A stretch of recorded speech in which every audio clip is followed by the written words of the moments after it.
In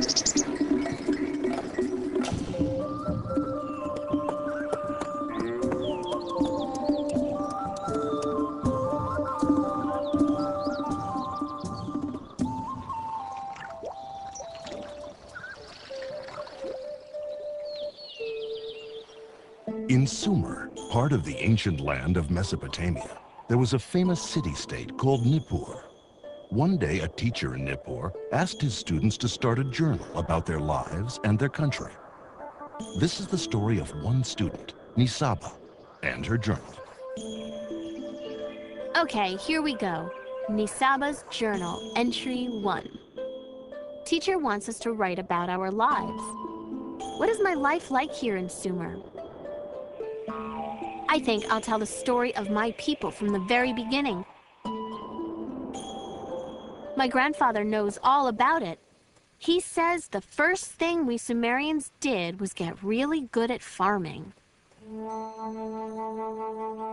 My ancestors used to make their living by hunting wild animals for food.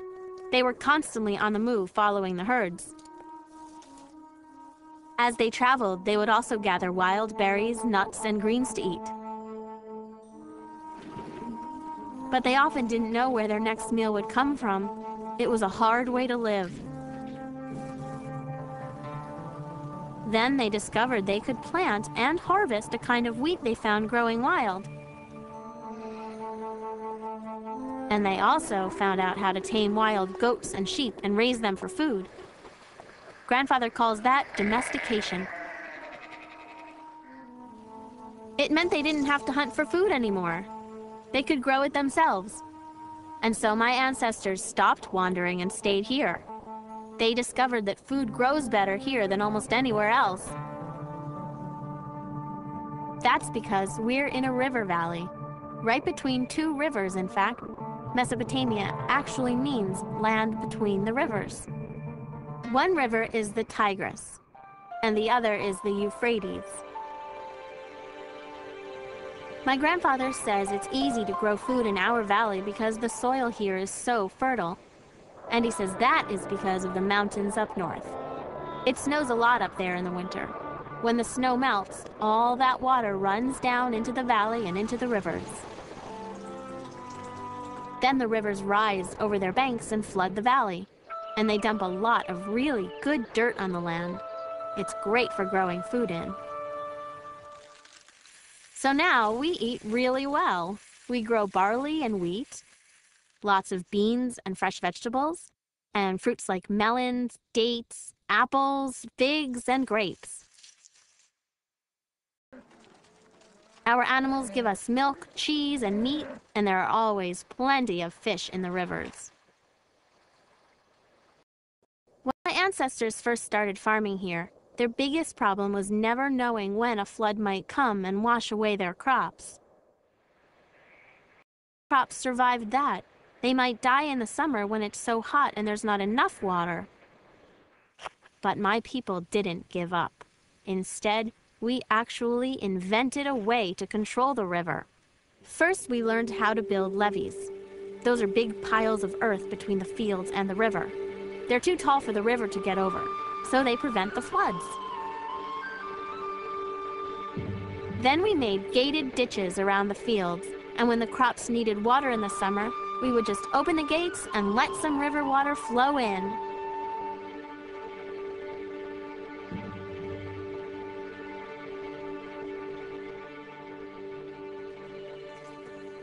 To plant our crops, we use a great tool called a plow. It's a Sumerian invention, and we use an ox to pull the plow, another of our great ideas.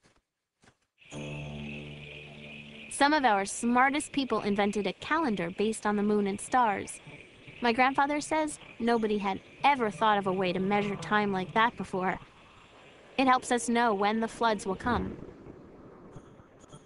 In our calendar, each year has 12 months, and each month has 30 days. Each month is represented by one of the constellations in the sky. They're called the zodiac. Our priests watch the zodiac to know which month it is. That way, they know when the floods from the mountains will arrive.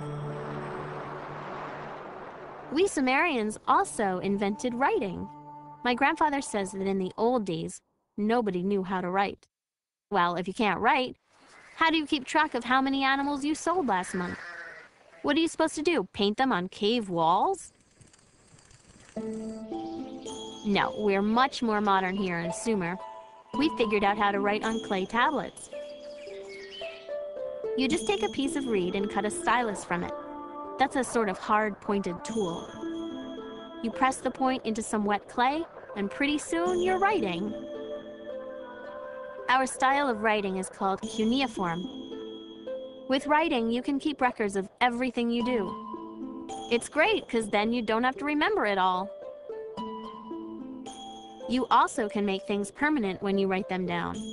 For example, we were the first people to write down our laws. But this is maybe the best thing we invented. The wheel. You'd think somebody back in the old days would have thought of it sooner, but we were the first. Before carts and wheels, we used to just drag things around. That was hard. But like I said, we are very modern here in Sumer.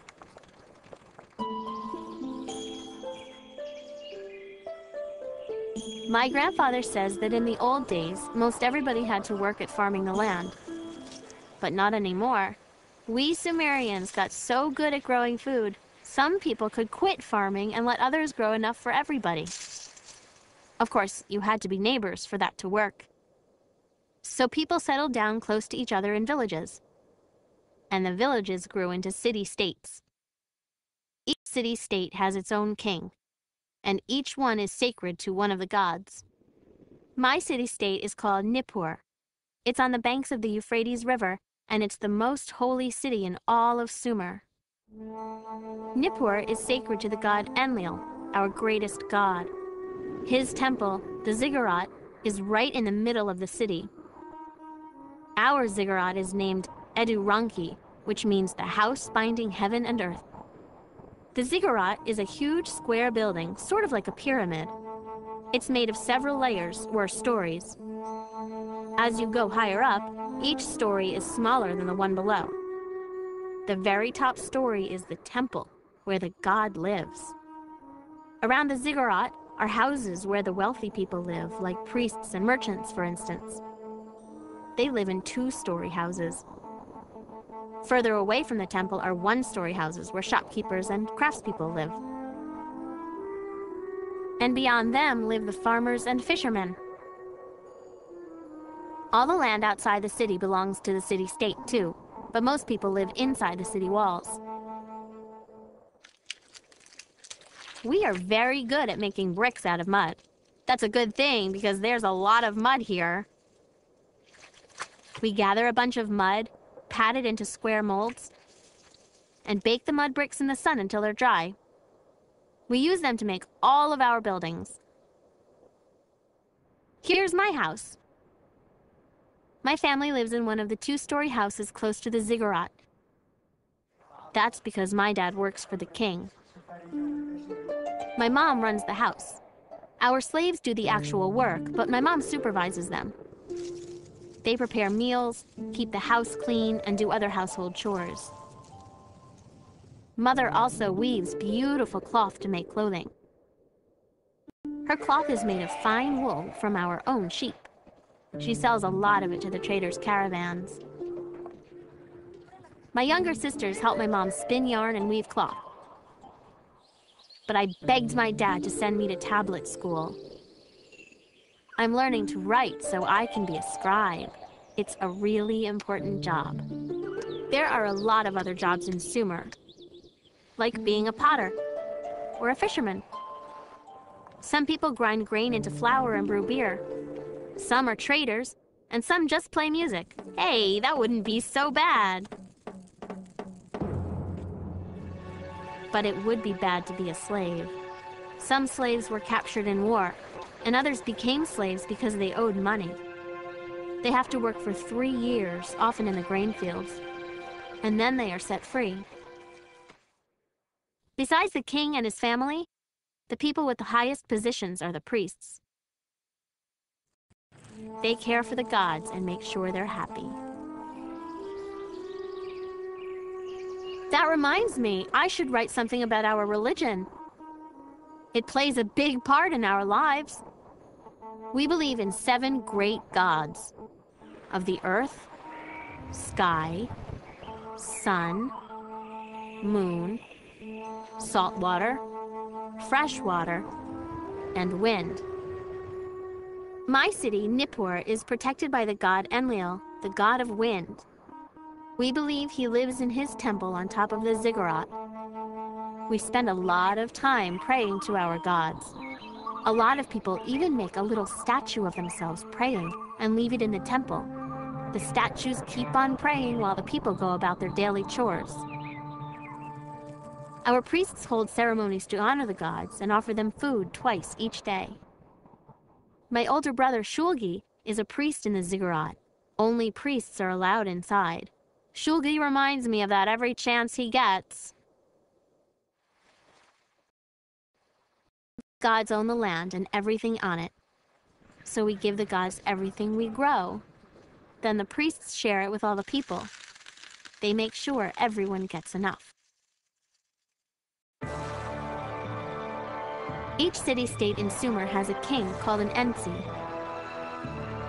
We believe he was chosen by the gods to rule us, and that it was the gods who gave us our laws. Our king makes judgments when people have arguments. He's in charge of all our trade with other cities. He decides who gets to farm our fields. And he makes sure the gods' temples are in good repair and that all the right offerings are made. He's got a whole lot to do. So obviously, he needs other people to help him do it.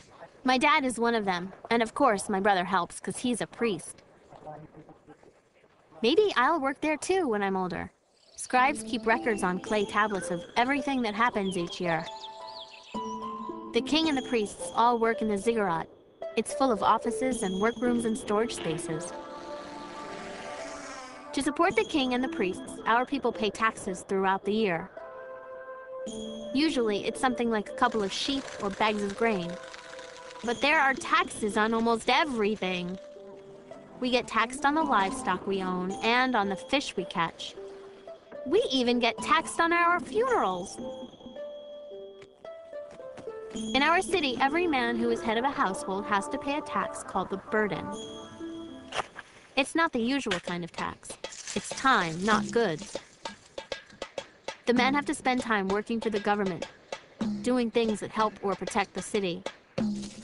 For example, my uncle helped to harvest the barley crop. Other men have to go dig out the irrigation ditches to keep them clear. Our neighbor sent one of his slaves to do his work. My dad says you're not supposed to, but people do it if they can afford it. All the taxes go to the king. They pay for our army, which is pretty expensive, and also for repairs and improvements to our city. Grandfather always says, there are priests and there are kings, but the tax man is the one you should be afraid of. Well, that's my journal entry for today. I think it's a pretty good picture of who we Sumerians are and how we live.